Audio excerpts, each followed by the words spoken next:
Hey guys, this is going to be the Unit 1B review video. The review is in Schoology in the Thursday folder because that is the day we're doing this in class. Okay, so number 1. The question says, find the degree of the polynomial. Polynomial is 11x4 minus 8x cubed plus 5x minus 5x to the 5th plus 3. Okay, so remember the degree of a polynomial is the largest exponent. So that's going to be a 5 here. The largest exponent. And remember, if you did write this in standard form, you would put this term first, and then your 11x to the 4, and so on. So you're writing in order largest exponent to smallest. All right, number 2. We've got the polynomial negative 7x plus 6x cubed minus 2x squared minus 10. We're asked to find the leading coefficient and the constant term. The leading coefficient is 6 on this one because you're considering the leading coefficient once it's already written in standard form. So that would be 6x cubed minus 2x squared minus 7x minus 10. In standard form, we're just getting the terms in order highest exponent to lowest. So the leading coefficient you can see is 6. And then it asks for the constant term. The constant term is the one without an x, because that's the one that would stay constant no matter what you plug in for x. So negative 10 is the constant term. No matter what I plug in for x, that will remain negative 10. All right, number 3, perform the indicated operations. Write the resulting polynomial in standard form. So on this one, you see a subtraction sign in the middle. Let me write the problem down.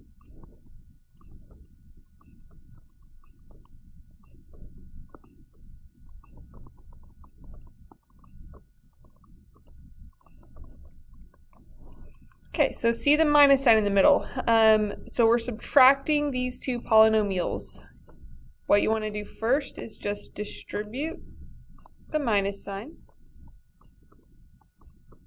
which just changes all three of your signs.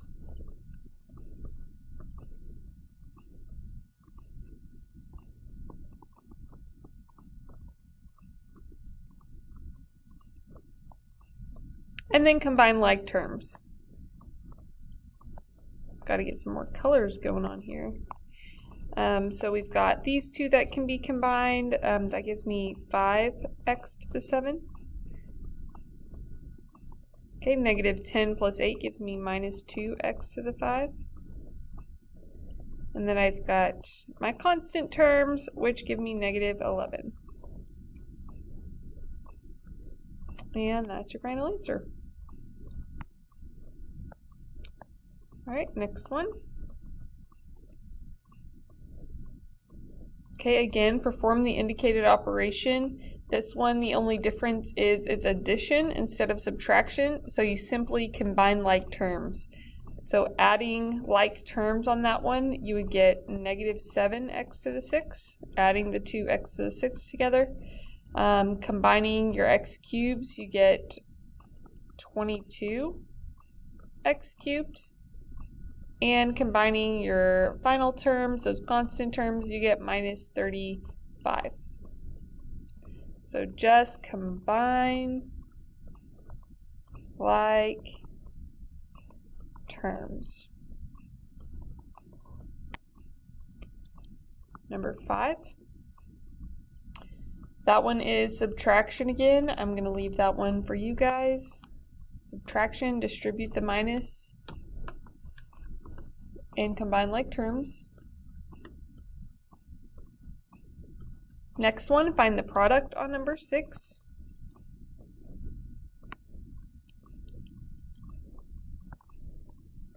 So see how there's no sign on number 6? It's just x minus 12 parentheses x squared plus 3x minus 7. Since there's no sign here, that is when you need to FOIL or multiply this out.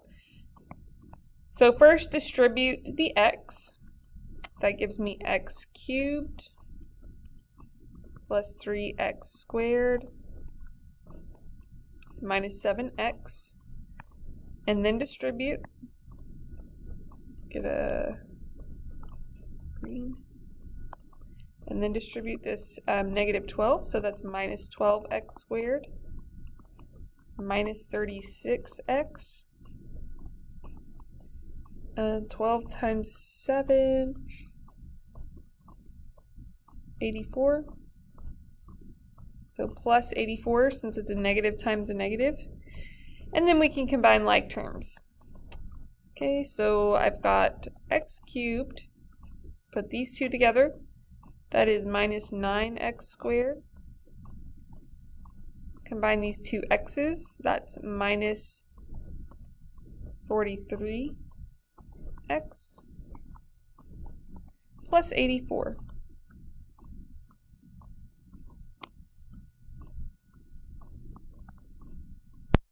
All right, number 7, another multiplying one.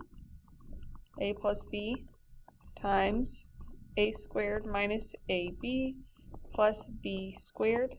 I know to multiply here because there's no sign in between the two parentheses. So I'm going to distribute the a. Okay, that gives me a cubed minus a squared b plus ab squared. And then I will distribute the b. That gives me plus a squared b minus ab squared and plus b cubed. All right, let's combine like terms. Okay, there's no other a cubed. A squared b right here and here. So one is positive and one is negative. Those cancel. I've got ab squared minus ab squared. Those also cancel. And that leaves me with just b cubed at the end. So plus b cubed. That's it. And if you notice, this is actually the sum of cubes formula for when you're factoring. So it's no wonder that it multiplied to give us a cubed plus b cubed, because this is the factored form when we factor a cubed plus b cubed. Alright, 8, 9, and 10 are more FOIL problems, as is 11, but I'm going to do this one with you. So do 8, 9, and 10 on your own, and you should be able to check your answer with, when you submit the review, it'll tell you whether your answer was correct or not. Okay, so number 11, another FOIL problem. Notice that these terms match, 4x squared, and these 5x's match. Also, one has a positive and one has a negative. So we know when we see that pattern, the middle two terms are going to cancel, leaving us with just the first term squared minus the last term squared. Now, if you forget that, it's no problem. You can just go ahead and FOIL it out. But it is quicker if you remember that pattern. When the terms match, first term matches, last term matches, and they have opposite signs, the middle two are going to cancel, so you don't actually have to FOIL. You will get the first term squared, which is 16x to the 4th, minus the last term squared, which is 25x squared.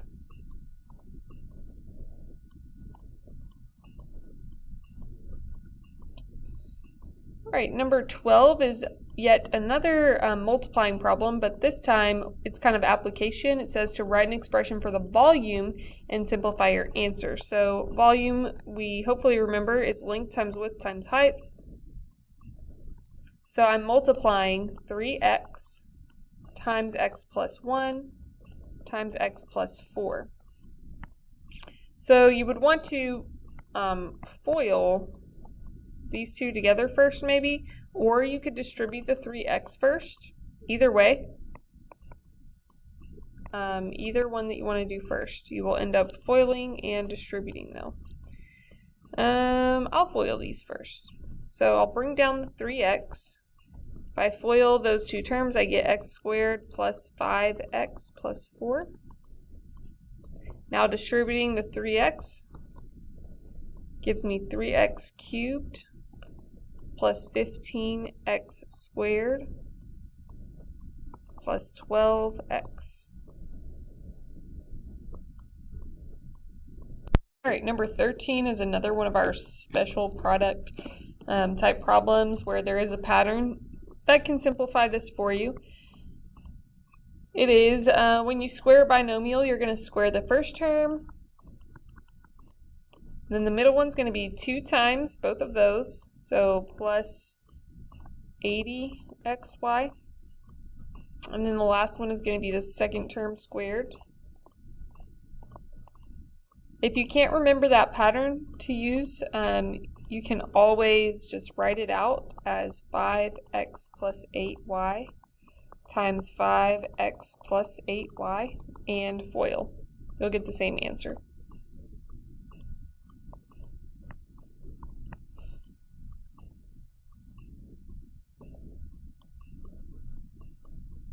Okay, 14, we've got x minus 2 cubed. So that can be rewritten as x minus 2 times x minus 2 squared. Yes, just broke one of the x minus 2's off. This one we can use our pattern to FOIL out, so I'll have an x minus 2. FOILing that one gives me x squared minus 4x plus 4. And then I'll FOIL it with the x minus 2 at the end. So that's x cubed minus 4x squared plus 4x. That was distributing this x here. Now I'm going to distribute the minus 2. That's minus 2x squared plus 8x minus 8. Okay, combine like terms.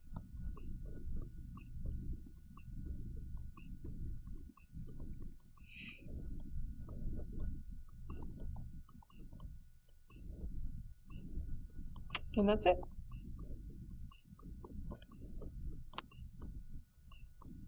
All right, number 15, factor out the greatest common factor. Since we're moving to factoring, I'm going to move to a new page.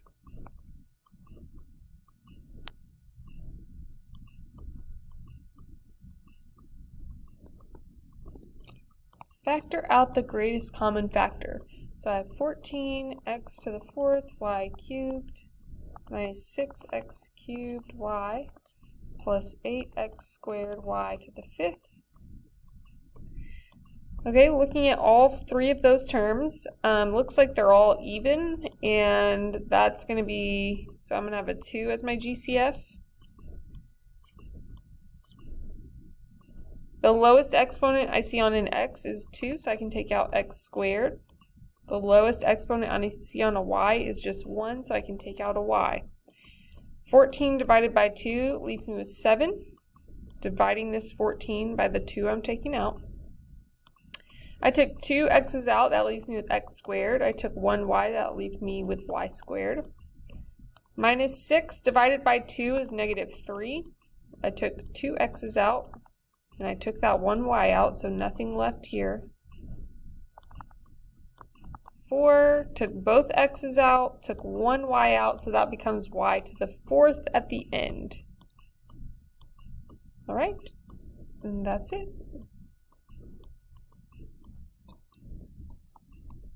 (16) GCF on this one, x, 6x minus 5, 4, 6x minus 5. So we see that both of the terms, both the first term and the second term have a 6x minus 5, so I'm going to take that out. This is like our last step of grouping. So take out the 6x minus 5, that leaves me with x plus 4. That's it. Looks crazy, but it's really not.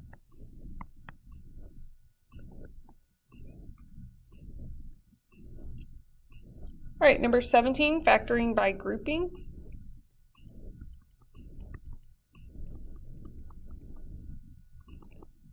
So just keep in mind on the test it is not going to tell you what type of factoring to do. It's just going to say factor completely, so you need to know which method goes with which type of problem. Anytime you see 4 terms, you should be thinking grouping. So group the first 2, group the last 2. GCF on the first group is X. Oops, sorry, I don't know where that 4 came from. GCF on the second group is 4. Sorry about that. So now these match. They have x squared plus 8.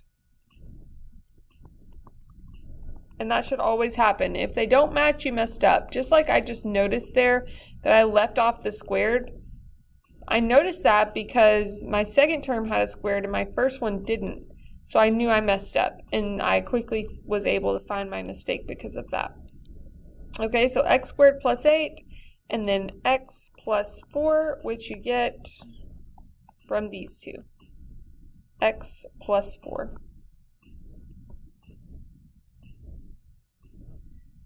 All right, number 18. 18 is very similar to that, so I'll leave that to you guys.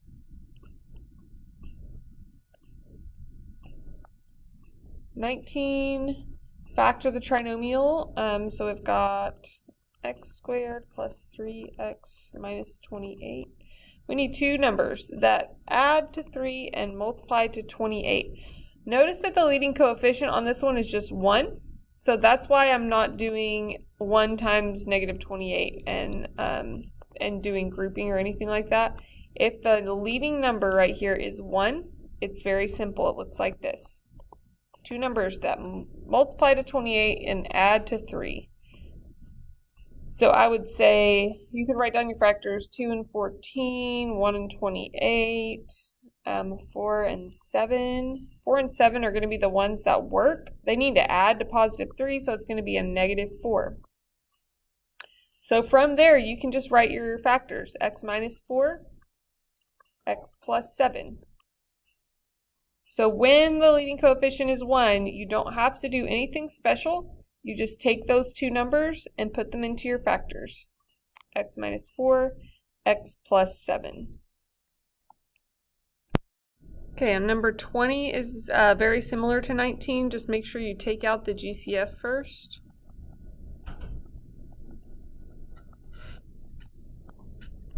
So take out the 5 first, and then you can factor it just like we did on number 19. So let's look at number 21. 21 does not have a GCF, and the leading coefficient now is not 1. So this is where you have to do some other method.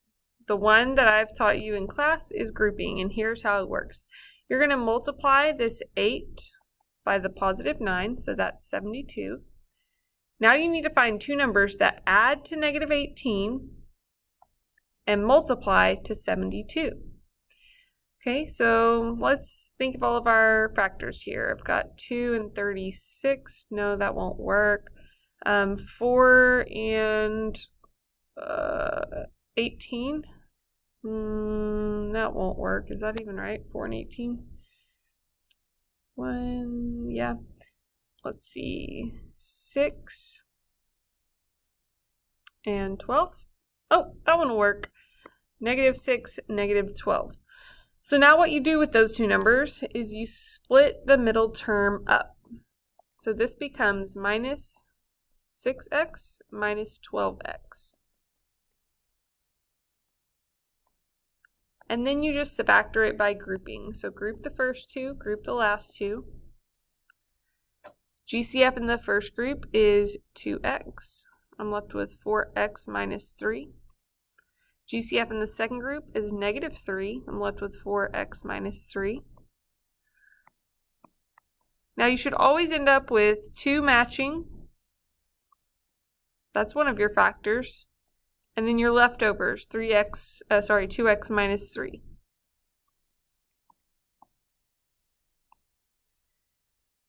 Okay, same thing on number 22.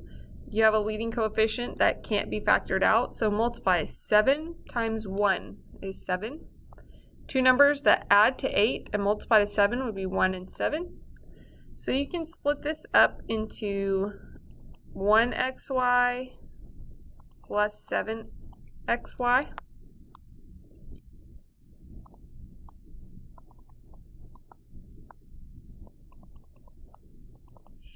Okay, so remember, all that is breaking apart the like terms. Xy plus 7xy would give you 8xy, so I just broke that apart. Okay, now group the first two, group the last two. GCF on the first group is x, leaves you with 7x plus y. GCF on the second group is y, you're left with 7x plus y. So you have your matching 7x plus y and your x plus y.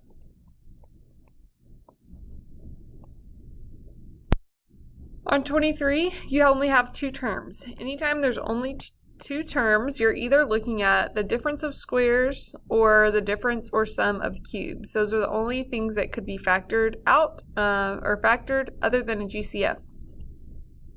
Okay, so this one, notice that I have an exponent of 2 on both of them and a minus sign in between. So I'm thinking difference of squares here.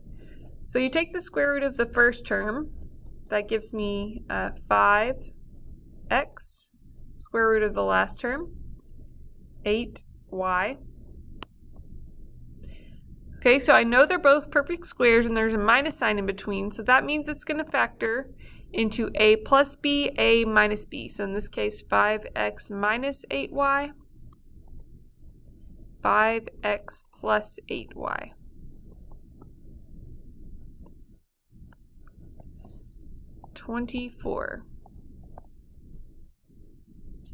X to the fourth minus 1. So like I said, when there's two terms, you're looking for difference or sum of cubes or difference of squares.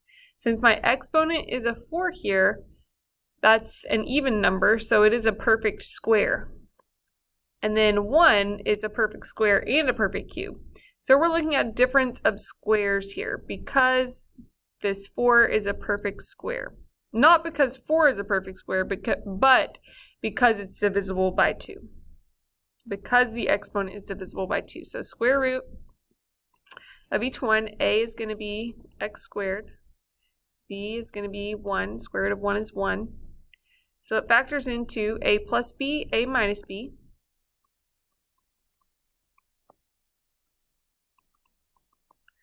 All right, be careful here because you can actually keep going. You have the difference of squares again in that second factor. Two perfect squares, x squared and 1, being subtracted. So x squared plus 1 can't be factored because there's a plus sign, so just bring it down.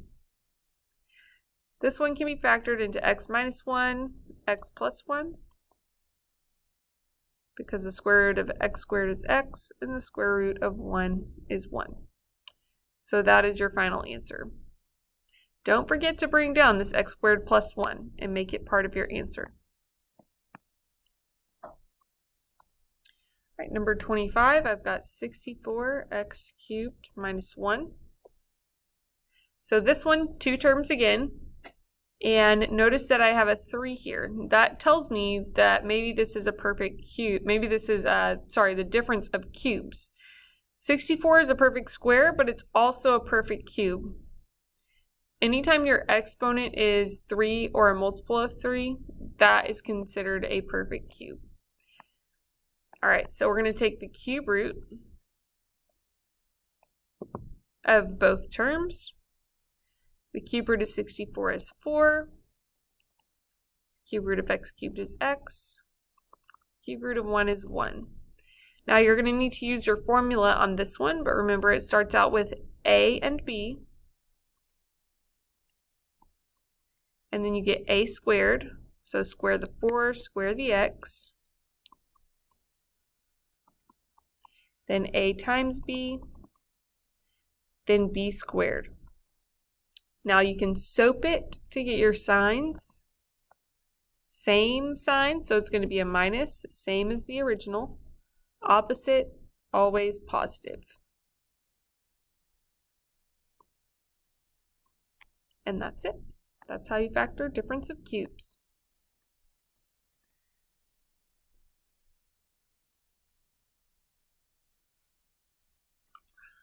26.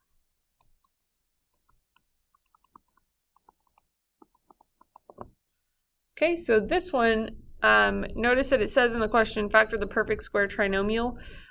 So on the test, it's not going to tell you that it's a perfect square trinomial, but here's what you're looking for. Anytime you've got the first term is a perfect square, the last term is a perfect square, and then you're checking the middle to see if it's 2 times A times B. If that applies, then it's going to factor into something squared. So let's check. The first term, if I take the square root, is 9x. The square root of the last term is 1. Now let's check the middle term to see if it's 2 times each of those. So 2 times 9x times 1. 9 times 2 is 18, so 18x. Okay, so the middle term is 2 times A times B, so that means this one factors into 9x plus 1 squared. You get this plus sign from the sign in front of the middle term. You could factor that the normal way, and you would get the same answer.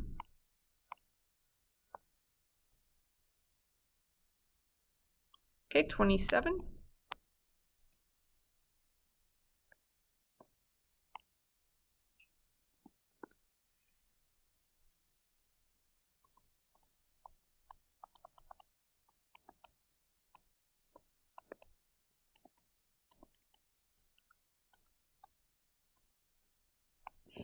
Okay, this is a big one, so let's see where we can get started. I don't see any GCFs all the way across, so I'm going to start with grouping. There are 4 terms, so let's do grouping.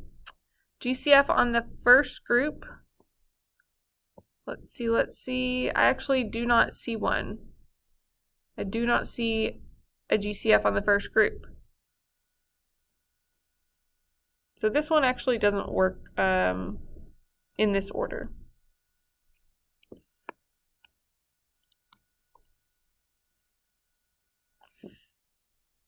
So we're going to rearrange them.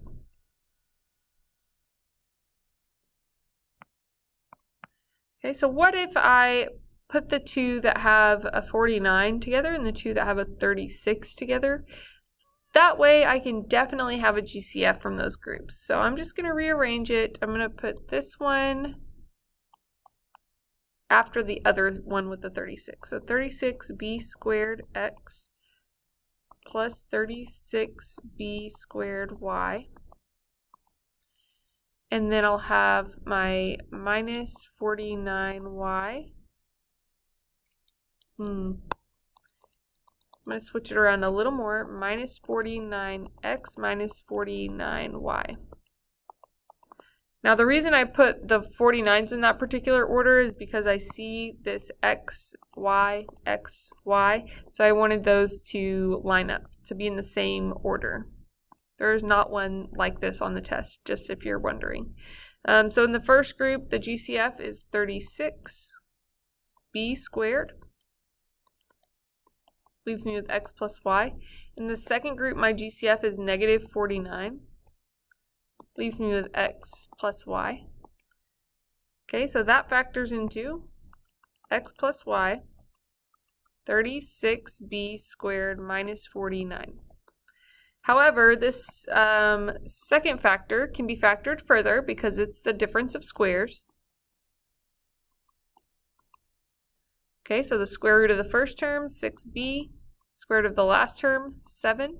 So 6b minus 7, 6b plus 7. That was a challenge problem, that's why it's at the end of the review. All right, last problem, nope, sorry, not last problem, there's 2 more. Factor completely, I've got 25 minus x plus 6 squared. Okay, notice that we've got actually just 2 terms, 1, 2. There's a minus sign in between, and I noticed that there's a square here, and 25 is a perfect square, so you're looking at the difference of squares. This is where you can use substitution to make it look easier. You don't have to, but you can. If I just say something like y equals x plus 6, I can replace this x plus 6 with a y, so that becomes y squared. So now that looks a little easier, and I can factor it by using the difference of squares, square root of each one. 5 minus y, 5 plus y. And now I just have to plug the x plus 6 back in for y.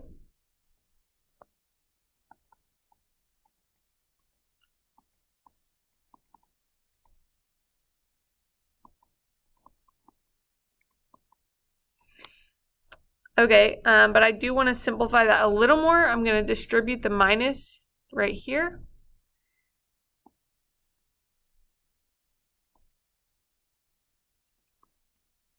Oops, sorry, minus 6.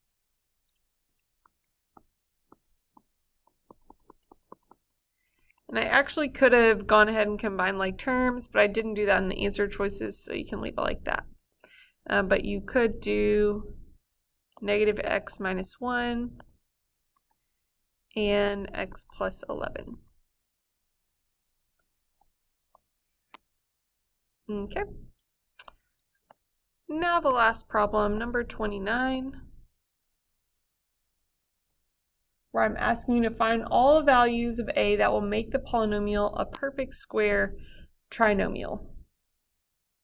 Find all the values of a that will make the polynomial a perfect square trinomial. So we have 25x squared plus ax plus 9. We're looking for the values that I could put here and that would make it a perfect square trinomial. Well, remember the pattern is that the first term is a perfect square, the last term is a perfect square, and the middle one is supposed to be 2 times a times b. Well, let's find a and b. A equals 5x, b equals 3. So my 2 times a times b comes out to 30x. However, remember that you could have a plus sign or a minus sign here. So that means I could have positive 30x or I could have minus 30x. So a could be negative 30 or positive 30 because you could have a plus or a minus sign there. So it's just knowing that 2 times a times b is what goes in the middle for a perfect square trinomial, and that could be positive or negative. All right, that's it for the review video. Good luck. Come to tutoring if you have questions. On Friday morning before the test, I will be in the hallway on hall duty, but you can come find me. I'm just in my same hallway.